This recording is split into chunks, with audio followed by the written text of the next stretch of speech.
Hello everyone, Kami here, and today I'll be talking about Gameoverse, the new show from Glitch and RubberRoss. This won't have a plot recap or anything like that, so go watch the original if you haven't yet. With all that being said and done, let's get right into the review. Something I noticed immediately is that Arin is half of the cast of characters, which isn't a bad thing, it's just really funny to me. Arin does good voice work, but due to how much I've heard of his voice, I'm able to identify him really quickly and easily. So, I'm able to identify that like half of this is just Arin talking to himself and others. Jschlatt is basically equivalent to a celebrity casting in this situation, as he's by far the most recognizable individual name attached to this project. I guess I've never just seen 3 names that I recognize attached as the voice cast to a Glitch show before, more because when I saw the credits I'm like, oh, there's those people in there. Apparently Arin was the voice director for this project, so I've got to commend him on how well he directed the rest of the cast, especially the non-voice actors like Giwi, Matt Watson, and potentially even Ross. It seems he also helped write this pilot with Ross, which would also explain why he's such a major aspect of the voice cast. Ross did a few voices himself, but it seems that he was mostly behind the visuals for the show. Speaking of that, I really enjoy the overall look of this show, and what I mean by that is not only is it animated really well, but its aesthetics are so in tune with what the show is, which is a universe of game worlds with different design philosophies for the characters and worlds. Also, the trailer had something that the final show didn't, which was the introduction to Gobbles and his world, even if that was super brief.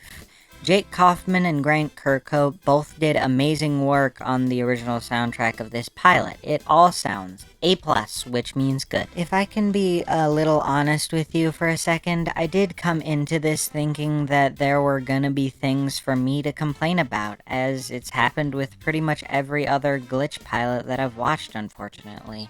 I had issues with the pilots for Digital Circus, Knights of Guinevere, and the Gaslight District, and even non-Glitch pilots, of course. I had issues with all of them for very different reasons from each other, but with this one, I really didn't have any, at least not super major ones that I feel like I need to talk about. Like, yeah, I feel like we should have seen more Caboodle, but that time was used to help establish Kit, Gobbles, and Flappers, which I feel was far more important because they were the ones who needed that time. The villains and their motivations are really well established, and so are the motivations of our main characters. There's really nothing more I could ask from this pilot, which I suppose speaks to just how strong it is. If anything, this is on me for going into something like this with that one-track mindset of wanting something to complain about and say, oh, you could have done this better too. I thoroughly enjoyed my watch through of this pilot, and I don't even have anything to complain about.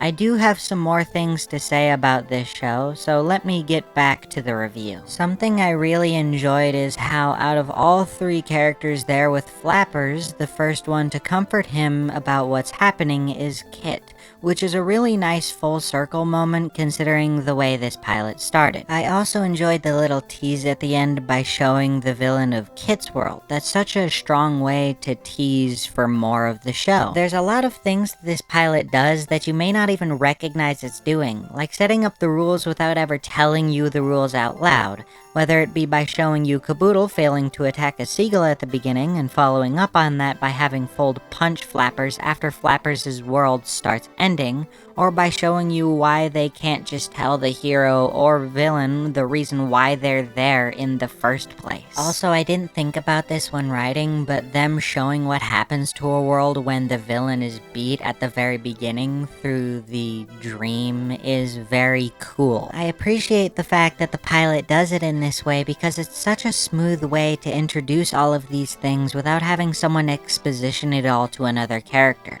Basically, it feels like a very natural part of the story rather than it feeling like the writer is explaining something to me through a character or something. Honestly, I could talk at length about pretty much everything in this pilot, from how beautiful the backgrounds look, to how good the animation looks, to how nice the character designs are, and even to how well it establishes the rules of the world without ever saying any of those rules out loud. If you want, maybe sometime in the future I could go more in depth with my thoughts on this pilot, along with a few other glitch pilots that I haven't talked about at all, or maybe didn't talk about that well. Let me know by leaving a comment and a like on this video, and if we reach 25 likes, I'll do it. I give this pilot a solid 8.5 out of 10, and with that, that's all for this video. Thank you so much for watching, and I'll see you next time. Later! Let's fucking go, it's a brand new generation. We're burning out, got no time for hesitation. Take me back to a time